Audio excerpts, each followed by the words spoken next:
You're listening to WBHM Digital Broadcasting, the best paranormal talk only on Paranormal Experience Radio. Broadcasting live at Birmingham, Alabama.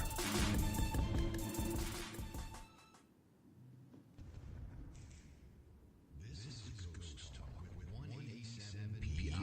Sit back and prepare yourselves for an adventure into the paranormal world with host Shelley Robertson and 187 PI research team. Ghost Talk is broadcasting live from Ohio's most haunted jail. Listen as they delve into the history of the old and haunted Paulding County Jail, where some of the residents still live within its walls. Learn about their ongoing research at the jail and abroad, investigation techniques, and their personal encounters. Here is your host of Ghost Talk and 187 PI founder, Shelley Robertson.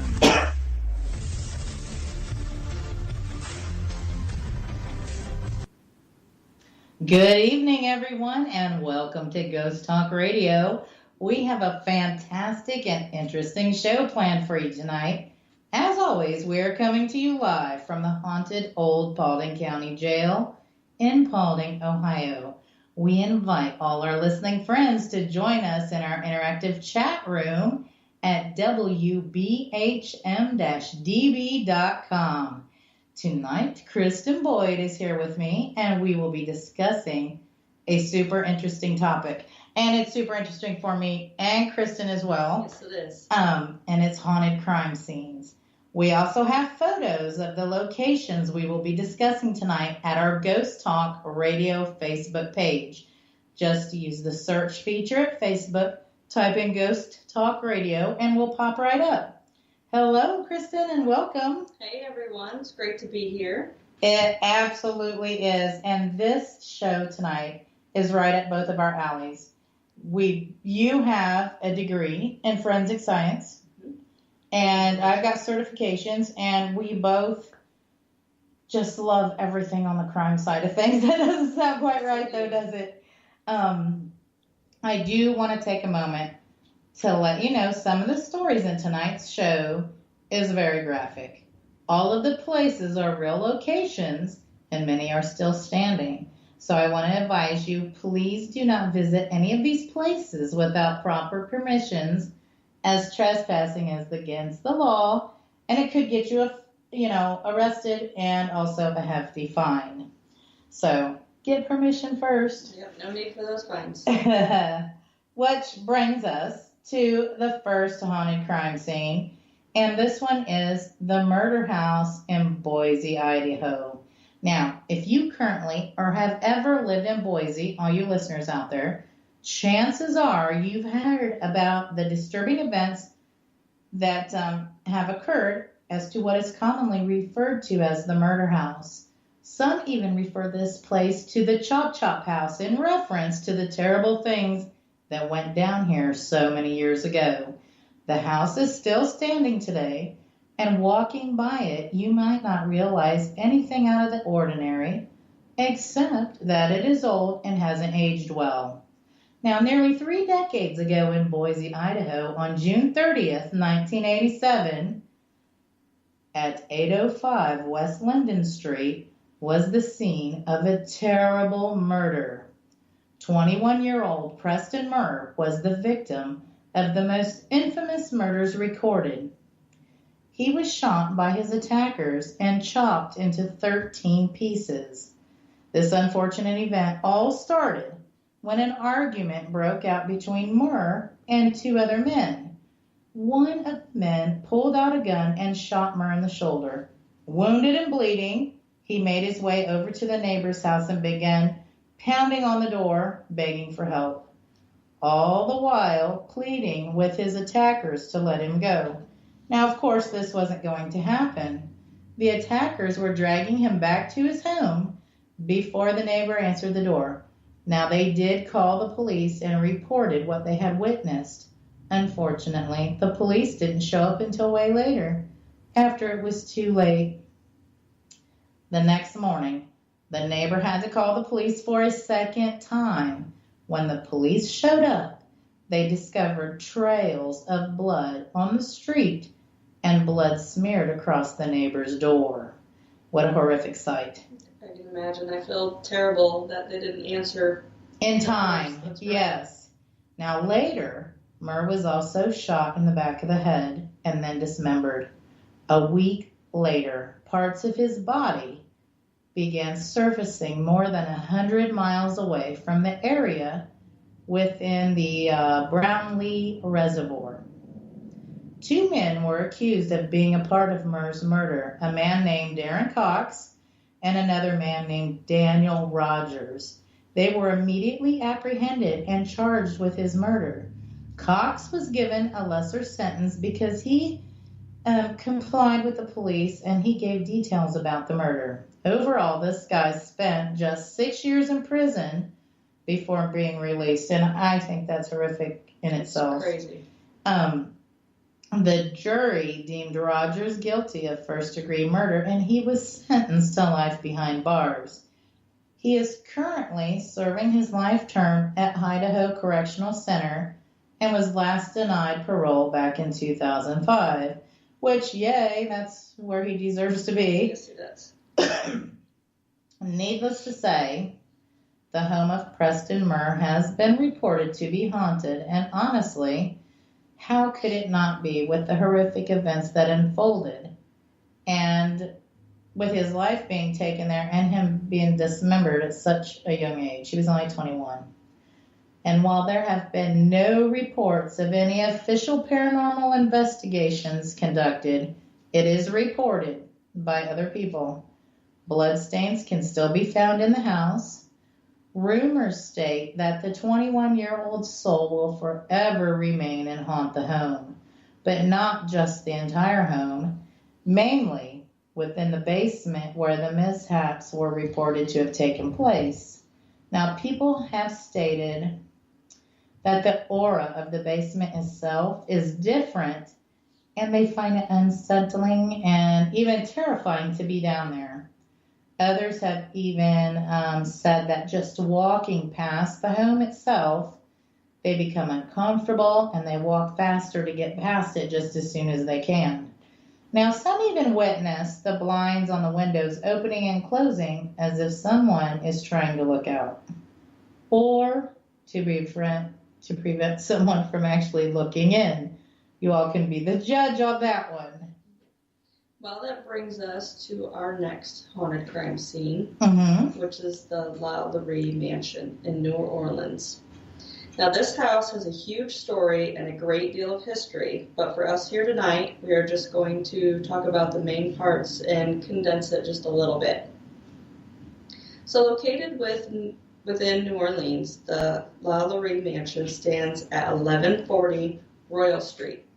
The locals refer to this mansion as simply the haunted house. Now, shows like American Horror Story have made an already infamous location that much more notorious.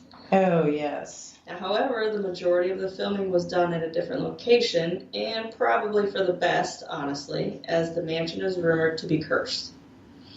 So not only haunted, but also cursed. Cursed. That makes it even that much worse. Yes, it does. So Madame Delphine Lalaurie, born on March 19, 1787, the owner of this mansion was known as the cruel mistress of the haunted house, as she was a member of the large, wealthy, and politically powerful McCarty clan. Her family included military officers, planters, and merchants, and many of her relatives owned and managed extensive real estate and slaves. Slaves.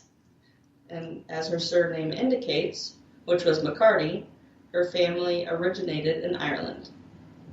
Now, it was during her third and most controversial marriage that she purchased this mansion in 1831.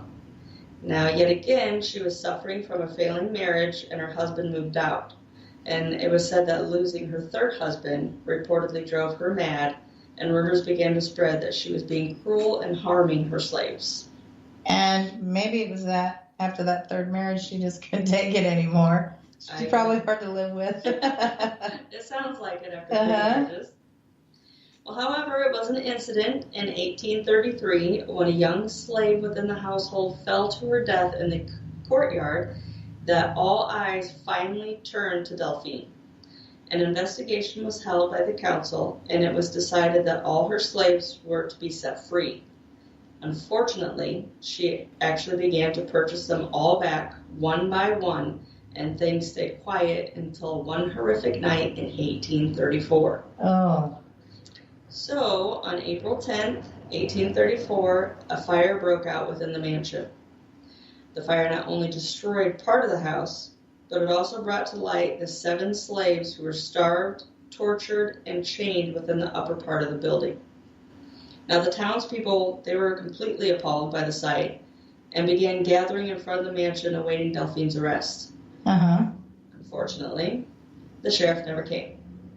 And as the day continued on, the crowd slowly transformed into a mob with only one thought on their minds. Oh, I bet I know what that was. That was vengeance.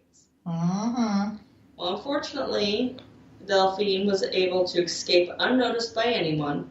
So to retaliate against her, the townspeople went through the mansion and destroyed everything they could get their hands on.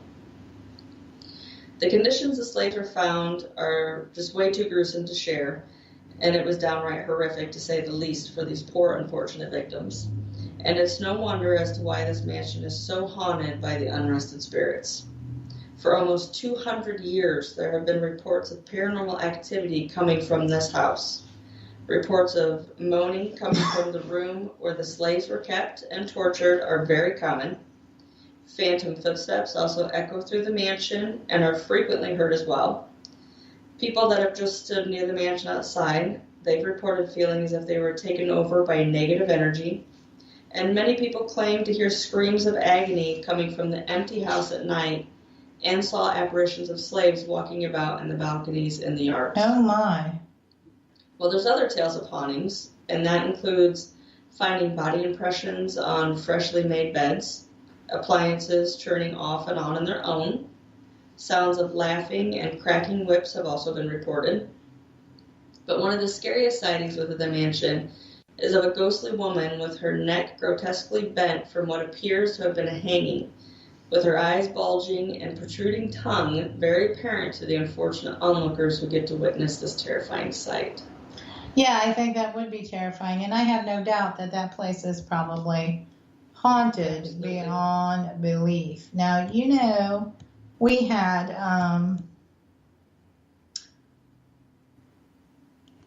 Brenda in chat who